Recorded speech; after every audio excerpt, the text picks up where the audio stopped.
Ya pemirsa, kita awali dengan informasi seorang maling habis-habisan dihajar warga lantaran ketahuan mencuri sepeda motor di Jalan Haji Mali, Duri Kosambi, Cengkareng, Jakarta Barat. Warga melampiaskan emosinya karena geram lokasi tersebut rawan aksi pencurian sepeda motor.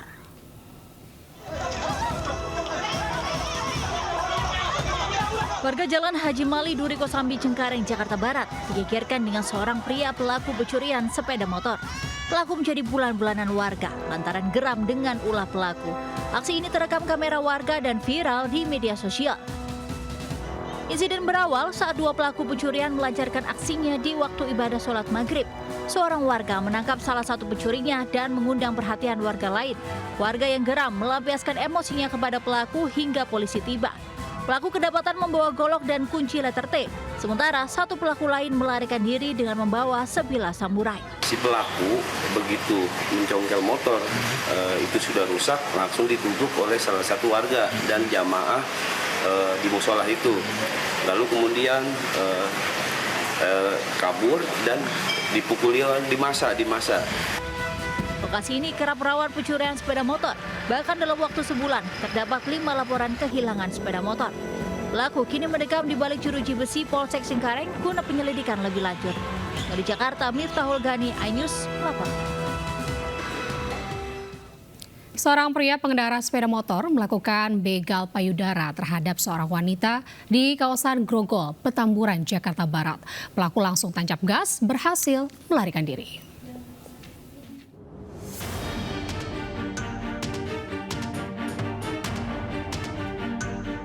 Aksi begal payudara terhadap seorang wanita saat hendak pulang ke indekosnya terjadi di kawasan Grogol, Petamburan, Jakarta Barat. Dalam rekaman CCTV, terlihat sebelum melakukan aksinya, pelaku beberapa kali mondar-mandir untuk memastikan kondisi sekitar. Tak lama kemudian, pelaku putar balik dan mengincar seorang wanita yang berjalan kaki di jalanan yang sepi. Pelaku kemudian memepet korban dan meremas bagian payudaranya. Warga sempat mendengar jeritan seorang wanita yang ternyata merupakan penghuni kos. Korban saat ini menderita luka-luka di area dada dan leher hingga mengalami trauma berat. Dengar kakak ini teriak, tapi pas saya turun itu udah sepi karena orangnya itu bawa motor kan langsung kabur. Ciri-cirinya pakai motor Scoopy, helm hitam, kaos putih. Bukan sih, dia lebih ke payudara, pelecehan ya. Aksi begal payudara ini sudah 2 kali terjadi di lokasi ini. Polisi masih memburu pelaku begal payudara. Dari Jakarta, Miftahul Ghani, iNews melaporkan. Di Padang, Sumatera Barat, pemirsa, seorang cucu durhaka tega menggasak rumah neneknya sendiri hanya untuk membeli narkoba jenis sabu. Pelaku pun diringkus polisi setelah dilaporkan warga dan sang bibi yang resah dengan ulahnya.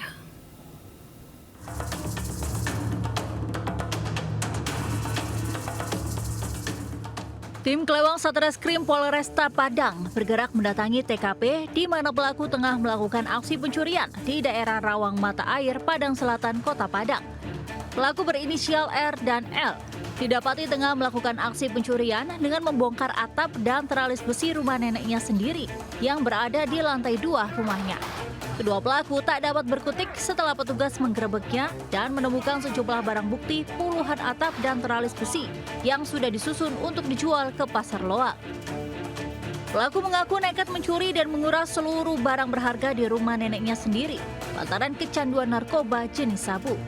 Penangkapan pelaku usai mendapat laporan dari warga sekitar dan bibi pelaku yang geram akan ulahnya. Pembongkaran rumah seorang nenek yang dilakukan oleh cucu kandungnya sendiri. Alhamdulillah pelaku sudah kita amankan berikut dengan barang buktinya. Selain mengamankan 2 orang pelaku, petugas turut mengamankan 1 orang penada barang curian. Pelaku dijerat pasal 363 KUHP tentang pencurian pemberatan, ancaman hukuman di atas 9 tahun penjara. Dari Padang, Sumatera Barat, Budi Sunandar, iNews melaporkan. Berbekal kayu berukuran panjang, polisi dibantu TNI berusaha mengamankan seorang pria dengan gangguan jiwa yang mengamuk. Aksi para petugas menegangkan. Pasalnya, pria yang mengalami keterbelakangan mental tersebut mengancam petugas dengan senjata tajam.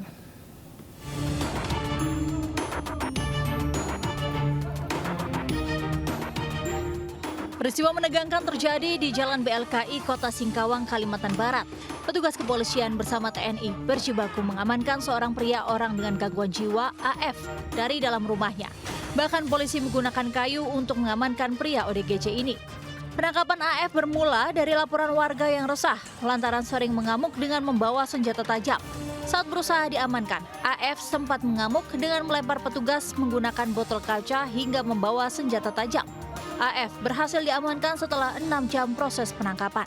Kita langsung tangkap, kemudian itu kita amankan. Pas waktu itu kondisinya juga kurang terkendali karena lagi ngamuk-ngamuk marah-marah, melempar pakai botol kaca, kayu apa yang ada di situ langsung dilemparkan semua kan. Ada juga bawa parang katanya. AF kemudian dibawa ke Rumah Sakit Jiwa Kalimantan Barat di Kecamatan Singkawang Timur untuk menjalani perawatan. Dari Kota Singkawang, Kalimantan Barat, Rizky Kurnia, iNews melaporkan. Pemirsa, diduga akibat korsleting listrik, gedung olahraga Purna Krida, Kerobokan, Badung, Bali terbakar. Gedung home base hangus terbakar saat para pemain Bali United Basketball saat sedang latihan.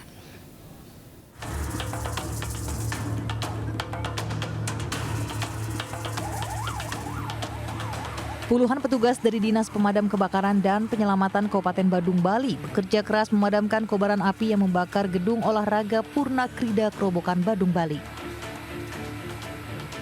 Gedung yang merupakan home base klub basket Bali United di ajang IBL 2024 ini dalam sekejap dikepung api. Kobaran api dengan cepat menjalar ke seluruh bagian atap gedung. Meski sudah menerjunkan 11 unit mobil damkar, petugas masih kesulitan melakukan upaya pemadaman karena posisi api yang cukup tinggi, serta banyaknya bahan mudah terbakar. Sehingga sangat mudah terbakar, kita polakan dengan menggunakan selang 2,5 semuanya dengan bertekanan tinggi. Kita tembak dari bawah, sehingga saat ini Asungkaro asap sudah mulai berkurang, api penjalarannya sudah dapat kita tekan, dan kita menggunakan foam, sehingga penjalaran itu kita bisa lakukan percepatan untuk pemadaman. Lantaran masih syok, hingga saat ini tak satupun pemain, pelatih maupun manajemen Bali United Basketball yang bersedia dimintai keterangan terkait musibah tersebut. Dari Badung, Bali, Bagus Alit, iNews melaporkan. Ke informasi lainnya pemirsa, hujan lebat disertai angin kencang menerjang Kota Malang Rabu sore. Akibatnya beberapa pohon tumbang hingga menimpa 8 lapak pedagang, mobil, dan sepeda motor.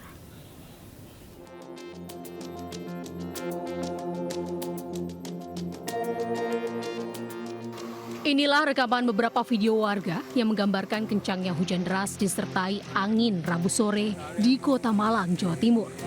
Beberapa pohon tumbang juga terekam video warga. Mulai roboh menutupi jalan hingga menimpa 8 kios pedagang, 1 mobil, dan 2 sepeda motor. Pohon tumbang menimpa mobil ini terjadi di Jalan Indragiri, Kota Malang. Tidak ada penumpang dalam mobil karena kondisi tengah diparkir pemiliknya. Pemilik mengaku saat dirinya memarkir mobil, cuaca cerah dan panas, hingga tidak menyangka ada pohon tumbang akibat hujan dan angin kencang. Selang beberapa menit itu ada yang nyamperin ke rumah, bilangin kalau nyari mobil yang punya mobil abu-abu silver ini siapa gitu. Kira bukan punya saya, ternyata ya, di bawah pohon berarti mobil saya gitu. Sementara itu, pohon tumbang dengan diameter 60 cm ini dan tinggi 25 meter juga terjadi di Jalan Juanda, Kota Malang, Jawa Timur. Pohon tersebut tumbang menimpa 8 kios pedagang barang bekas serta 2 sepeda motor yang terparkir. Malang, Jawa Timur, Denny Irwansyah melaporkan. Pemirsa, Gunung Semeru di Lumajang, Jawa Timur kembali alami 8 kali erupsi pada Rabu siang. Erupsi ditandai dengan menyemburkan material vulkanik setinggi 800 meter dari puncak.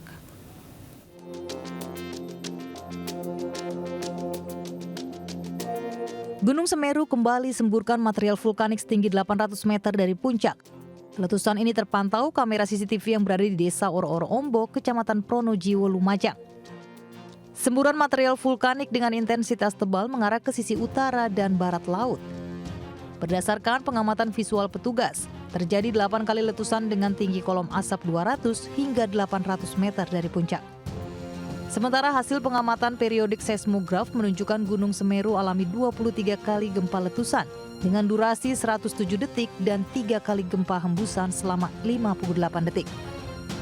Tingginya intensitas letusan Gunung Semeru mengakibatkan endapan material vulkanik hasil letusan menumpuk di puncak Gunung Semeru.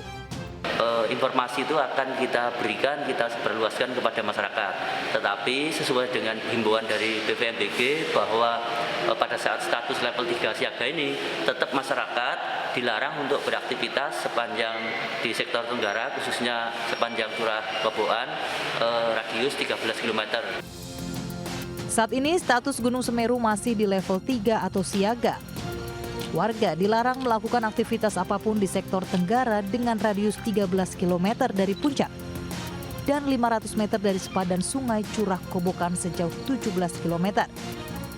Dari Lumajang, Jawa Timur, Yayan Nugroho, iNews melaporkan.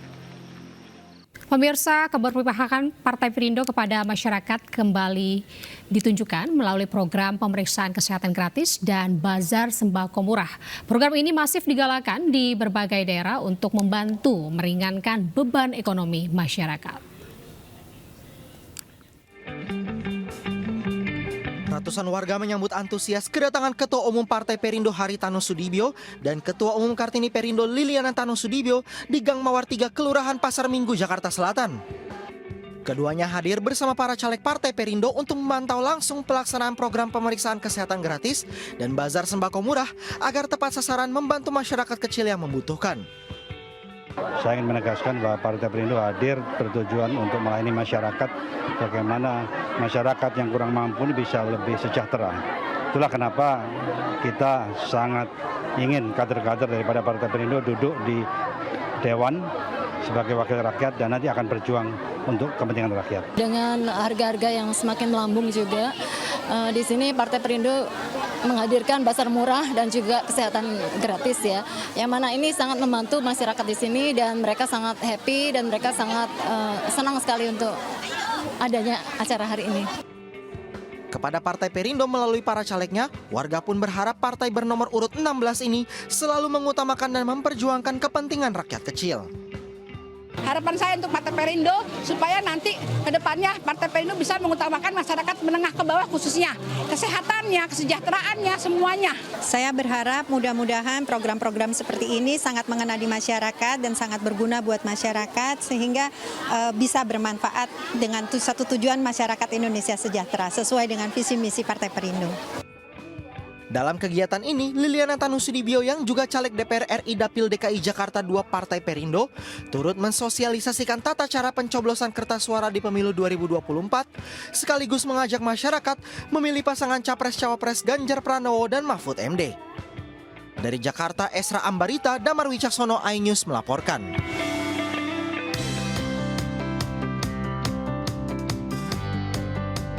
Setelah berbulan-bulan sempat berhenti berdagang karena gerobaknya rusak, Yulianto, pedagang mie dan kopi di Jakarta Barat, akhirnya kini bisa berjualan lagi setelah menerima pinjaman gerobak dari Partai Perindo di kantor DPP Partai Perindo Menteng, Jakarta Pusat.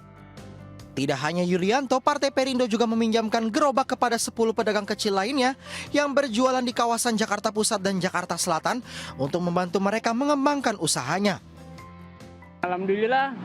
Bersyukur gitu bahwasannya memang benar Perindo itu bukti kerja nyata dan benar nyata gitu adanya dan kita dibagikan gerobak seperti ini dan ada penggantinya. Dengan adanya gerobak baru jadi kan penampilan juga berubah jadi bersih ya kan, jadi kelihatan konsumen juga mau makan juga ngelihat dari segi gerobaknya udah bagus, jadi juga udah agak inilah enak ya, senang ya. diserahkan langsung Ketua Umum Partai Perindo Haritanu Sudibyo bersama Ketua Umum Kartini Perindo Liliana Tanu Sudibyo, gerobak menjadi simbol perjuangan untuk meningkatkan perekonomian rakyat kecil. Dan tentunya UKM itu sangat penting karena di Indonesia ada 60 juta lebih UKM. Bayangkan saja kalau mereka bisa dibina, mereka bisa dibesarkan, terus mereka bisa ikut menciptakan lapangan kerja. Separuhnya saja 30 juta menciptakan 1 lapangan kerja. Tentunya dengan berdagang kan harus memperhatikan apa yang didagangkan kan. Jadi masakannya harus enak tentunya, karena kalau masakannya enak pastinya konsumennya banyak ya. Program Gerobak Perindo sekaligus menjadi solusi nyata dalam membantu masyarakat meningkatkan penjualan dan kesejahteraan serta menciptakan lapangan kerja di sektor UMKM. Dari Jakarta, Esra Ambarita, Damar Wicaksono, iNews melaporkan. Pemirsa, keterbatasan fisik tidak menjadi penghalang untuk berprestasi dan menginspirasi. Di Malang, Jawa Timur, seorang wisudawan disabilitas Universitas Brawijaya sukses mendapatkan pekerjaan di perusahaan asing di Australia.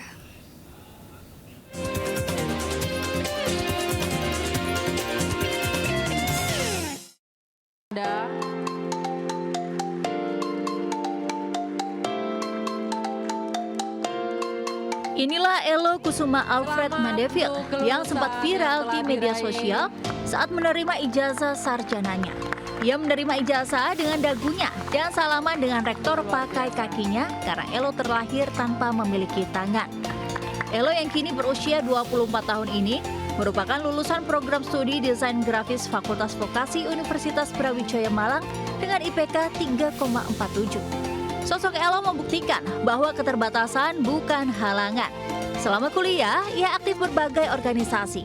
Bahkan setelah lulus pada Juli tahun lalu, ia langsung diterima bekerja di 2 instansi, yakni di Australia Indonesia Disability Research yang berpusat di Australia dan sebuah industri kreatif sebagai social media officer dan content maker.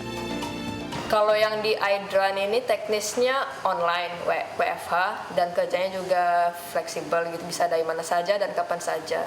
Kerjanya sebagai social media officer, jadi saya yang membuat konten untuk akun Instagram mereka. Dan yang satunya lagi di industri kreatif pada bidang gaming industri. Rencananya sih ingin melanjutkan studi saya di perfilman S2 di Australia gitu Kak. Elo bisa menjalani aktivitasnya sebagai mahasiswa dengan baik karena Universitas Brawijaya sebagai salah satu kampus inklusi memberikan ruang yang ramah bagi disabilitas.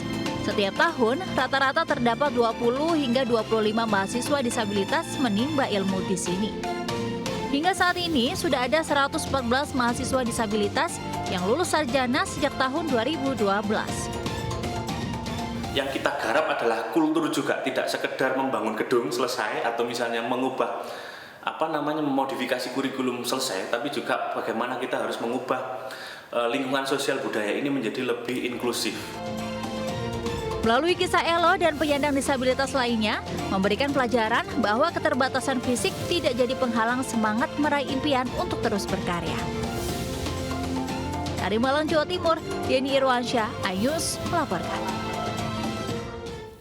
Pemirsa, calon anggota legislatif dari Partai Perindo terus memberikan perhatian dan juga dukungan terhadap kesejahteraan rakyat kecil. Di masa kampanye ini, para caleg rutin membantu masyarakat dengan menggelar bazar minyak goreng murah di berbagai daerah.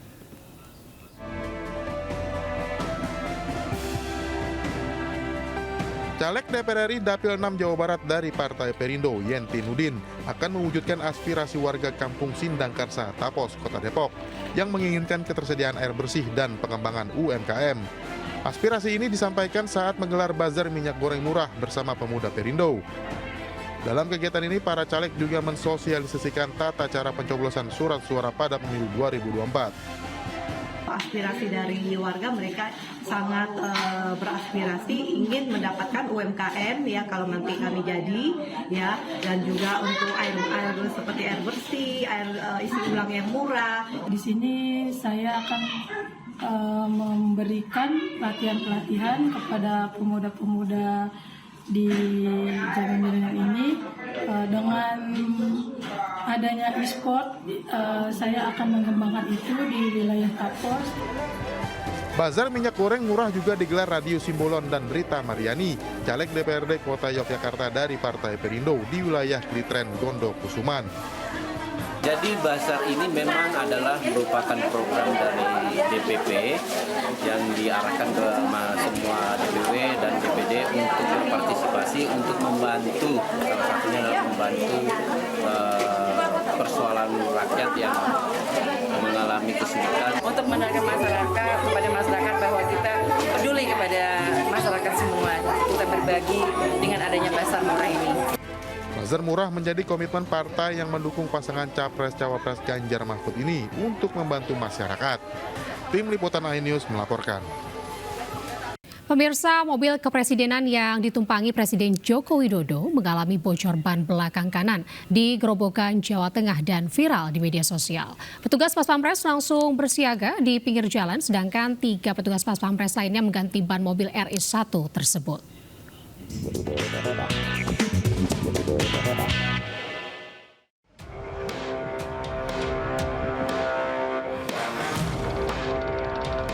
Dari rekaman video amatir seorang pengendara mobil, terlihat mobil kepresidenan RI1 yang ditumpangi Presiden Joko Widodo tiba-tiba berhenti di pinggir jalan Grobogan Blora, Tawang Harjo, Grobogan, Jawa Tengah, Rabu pagi. Dalam video terdengar narasi ban mobil Presiden Joko Widodo mengalami bocor ban belakang kanan dan sedang diperbaiki Pas Pampres. Sementara itu, Presiden Joko Widodo terlihat berjalan sendirian dan melambaikan tangan ke arah warga yang menyapa. Sambil menunggu ban diperbaiki, Presiden didampingi Menteri PUPR Basuki Mulyono melakukan pengecekan jalan cor yang selesai diperbaiki sebulan lalu. Ya jelas pintunya dibuka langsung jalan ke sono, jalan gitu.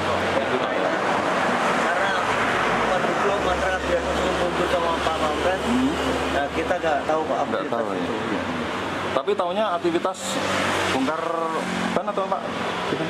Kayaknya ada, cuma yang terpenting lagi malah itu pembagian kaos-kaos itu. Aktivitas Presiden Joko Widodo di lokasi jalan cor tersebut berlangsung kurang lebih 15 menit. Selesai melakukan pengecekan ban, perjalanan kemudian dilanjutkan kembali menuju Blora, Jawa Tengah. Dari Grobogan, Jawa Tengah, Rustaman, Nusantara, iNews melaporkan. Pemirsa, warga desa Bajau, Balimu, Buton, Sulawesi Tenggara dihebohkan dengan kemunculan buaya sepanjang 3 meter di permukiman warga. Buaya pun nyaris menerkam warga.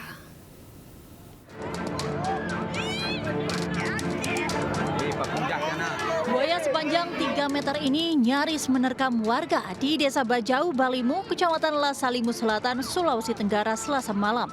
Kemunculan buaya ini sontak membuat warga heboh karena ini pertama kalinya masuk ke permukiman warga. Buaya pertama kali diketahui oleh salah satu warga yang sedang memperbaiki posisi perahu. Warga pun panik, berhamburan naik ke darat untuk selamatkan diri. Saya senter menyalami matanya, buaya. Saya lompat di atas tembok, baru saya teriak, awas ada buaya. Iya. Ini baru pertama kali masuk di pemukiman, Bu? Iya, banyak kali Pak, tapi barusan tadi malam itu juga baru masuk di dalam sini. Tapi kebanyakan di bagian sana, tapi mereka tidak juga dihiraukan tuh. Warga berharap pihak terkait segera menangkap buaya tersebut karena resah bisa mengancam keselamatan warga. Dari Kabupaten Buton, Sulawesi Tenggara, Andi Eba, iNews melaporkan. Masih di Lintas iNews pagi, pemirsa, kebakaran hebat melanda 6 bengkel mebel dan rumah di kawasan industri Pulau Gadung, Jatinegara, Cakung, Jakarta Timur, Rabu sore. Kebakaran diduga akibat kompor ditinggal menyala oleh pemilik rumah saat tengah memasak.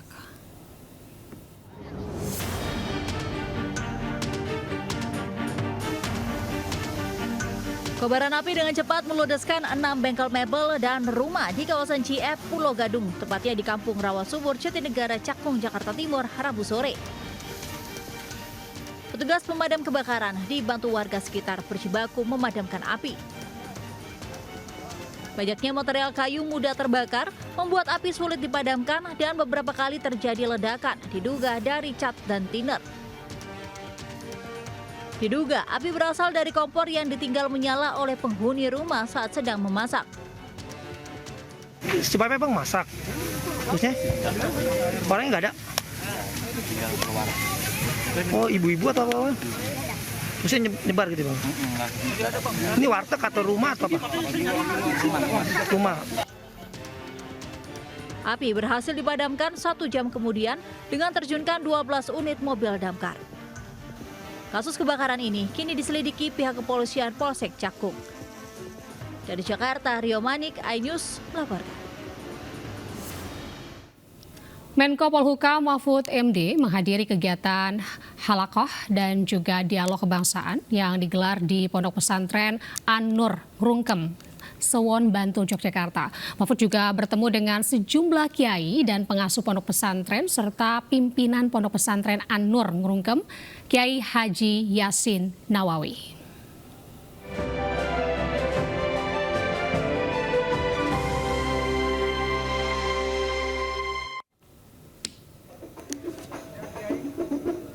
Menko Polhukam sekaligus Cawapres nomor urut 03 Mahfud MD menghadiri acara halakoh dan juga dialog kebangsaan di Pondok Pesantren An-Nur Ngrungkem, Sewon Bantul, Rabu siang.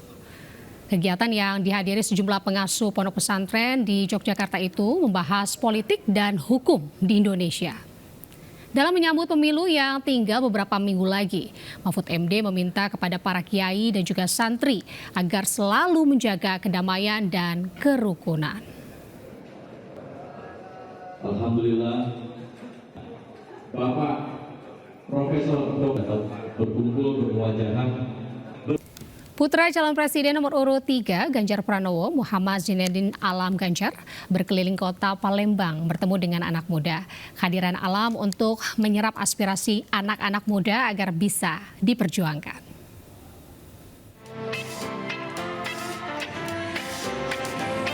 Alam Ganjar, putra capres nomor urut 3, menyapa ratusan milenial dan Gen Z di Canton Park, Palembang, Sumatera Selatan. Alam pun ikut berpartisipasi dalam kegiatan ranking 1 Satset Juara dengan menjadi peserta dalam challenge pengetahuan tersebut. Alam Ganjar meminta generasi penerus bangsa meningkatkan wawasan pengetahuan sebagai upaya keberlanjutan eksistensi bangsa. Dalam memilih sosok pemimpin, itu anak muda bukan terprestasi melalui usia, tapi melalui pemikiran dan jiwanya. Oleh karena itu, kira-kira siapa yang memiliki karakter paling muda dan siapa yang bisa memenuhi kebutuhan-kebutuhan anak muda, itulah pemimpinnya di zaman anak muda. Alam pun mengungkapkan anak muda perlu berkontribusi dalam proses demokrasi dan berpartisipasi dalam menentukan arah kebijakan. Dari Palembang, Sumatera Selatan, Bambang Irawan melaporkan. Istri calon presiden nomor urut 03 Ganjar Pranowo, Siti Atiko Supriyanti, kembali melanjutkan safari politiknya di Jawa Timur. Kali ini Atiko mengunjungi nelayan dan petani di Muncar, Banyuwangi. Ribuan nelayan dan petani di Muncar, Banyuwangi, Jawa Timur menyambut antusias kedatangan istri calon presiden nomor urut 3 Ganjar Pranowo, Siti Atiko Supriyanti.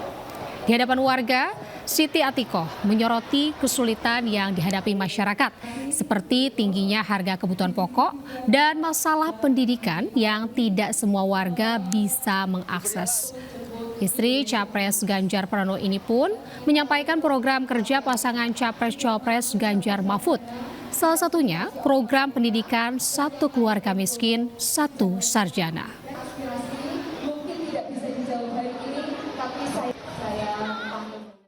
Yang bersangkutan itu adalah dari keluarga tidak mampu. Keluarga tidak mampu karena kalau kita ingin menjemput generasi emas untuk tahun 2045 tentu harus disiapkan juga SDM-nya. Kita kan juga menghadapi bonus demografi sehingga benar-benar warga Indonesia itu secara kapasitas itu benar-benar sudah siap juga untuk meningkatkan juga mereka bisa menjadi tulang punggung di keluarga, bukan tulang punggung sih sebetulnya, tapi bagaimana untuk pengentasan kemiskinan minimal dari diri sendiri, keluarga dan masyarakat. Presiden Joko Widodo menyatakan bahwa presiden dan menteri boleh kampanye ataupun mendukung calon tertentu dalam Pilpres karena hak politik dan hak demokrasi. Meski diperbolehkan menurut hukum, namun pernyataan menuai beragam tanggapan lantaran masih terlihat melekatnya jabatan dan fasilitas negara saat para pejabat berkampanye.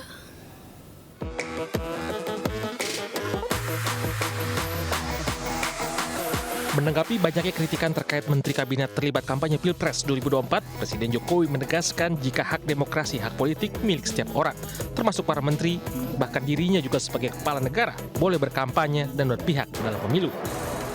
Namun harus mengikuti aturan waktu kampanye dan tidak menggunakan fasilitas negara.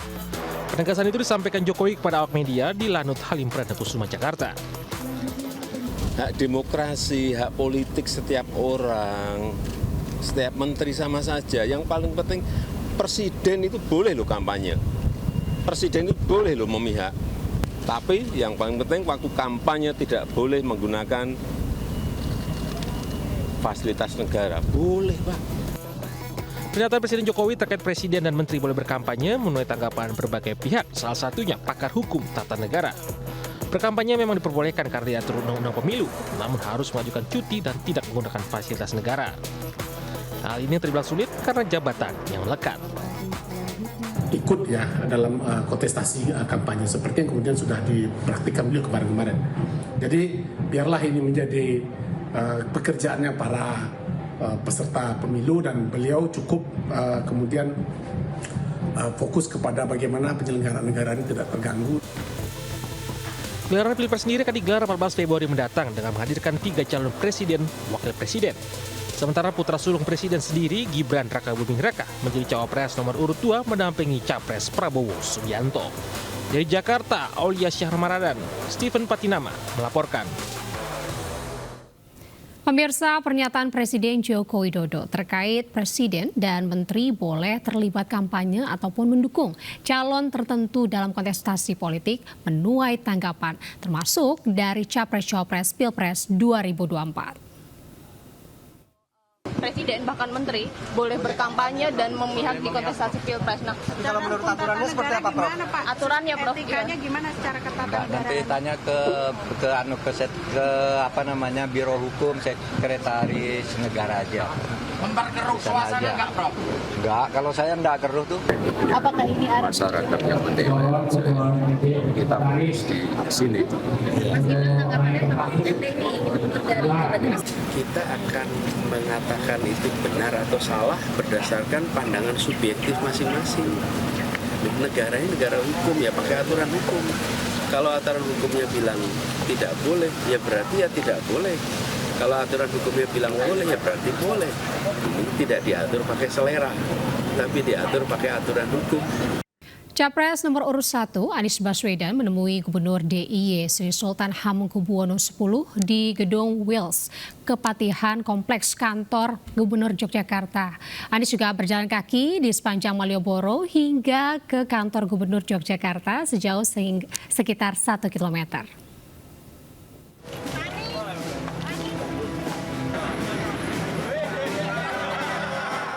Inilah saat Capres nomor urut 1 Anies Baswedan berjalan kaki di sepanjang Jalan Malioboro menuju Kepatihan untuk menemui Gubernur Daerah Istimewa Yogyakarta Sri Sultan Hamengkubuwono X Rabu pagi. Anies berjalan sekitar 1 km sebelum akhirnya sampai Kepatihan. Kedatangan Anies langsung disambut Gubernur DIY Sri Sultan Hamengkubuwono X di Gedung Wilis, Kepatihan Komplek Kantor Gubernur Yogyakarta. Selanjutnya, Anies dan Sri Sultan Hamengkubuwono X melakukan pertemuan tertutup. Selanjutnya, calon presiden nomor 1 Anies Baswedan melakukan kampanye terbuka di lapangan Krida, Kabupaten Cilacap, Jawa Tengah, Rabu sore. Di hadapan ribuan pendukungnya yang datang dari Cilacap, Banyumas, dan Purbalingga, Anies Baswedan menyoroti kondisi perekonomian yang saat ini dianggap memberatkan masyarakat.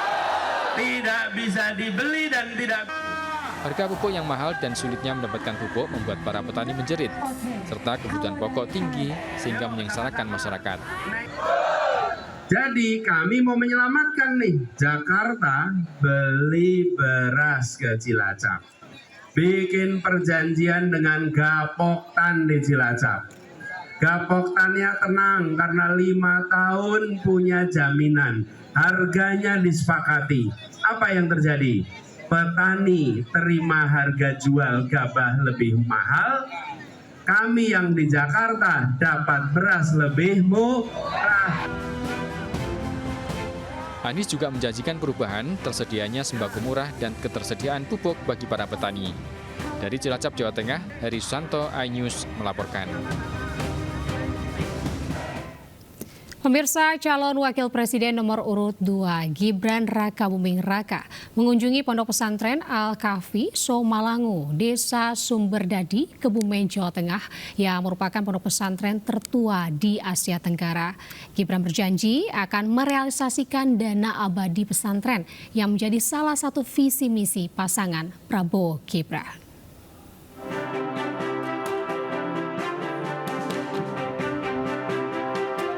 Calon Wakil Presiden nomor urut 2, Gibran Rakabuming Raka, tiba di Pondok Pesantren tertua di Asia Tenggara, Pondok Pesantren Al-Kahfi Somalangu, Desa Sumberdadi, Kebumen, Rabu pagi. Kehadiran Gibran untuk menghadiri acara Mujahadah Keselamatan Bangsa dalam rangka Harlah NU ke-101. Dalam kesempatan ini, Gibran meminta bantuan para kiai, tokoh masyarakat, dan para santri untuk mengawal pelaksanaan program Dana Abadi Pesantren, agar dana abadi pesantren dapat membawa kemanfaatan bagi bangsa Indonesia. Gibran berharap dana abadi pesantren dapat membawa santri untuk menambah ilmu yang lebih luas, tidak hanya dalam bidang agama, namun bisa menjangkau ilmu-ilmu yang belum dipelajari di pondok pesantren. Jadi ngaji, berakhlak baik, tapi juga benar-benar nanti bisa menjadi bagian untuk menuju Indonesia emas. Usai bertemu dengan pengasuh Ponpes Al-Kahfi Somalangu, Gibran memborong produk-produk UMKM buatan para santri. Gibran berjanji terus mendukung produk-produk dalam negeri, khususnya produk UMKM dari santriwan-santriwati. Dari Kebumen, Jawa Tengah, Joy Hartoyo, iNews melaporkan. Pemirsa, calon ibu negara Siti Atikoh hadir dalam podcast milik politikus PDIP Rano Karno. Pemeran Sidul anak sekolahan ini juga menjamu makan siang istri Ganjar Pranowo yang hadir bersama Ketua Umum DPP Partai Perindo Haritanu Sudibyo dan Ketua Umum DPP Kartini Perindo Liliana Tanu Sudibyo.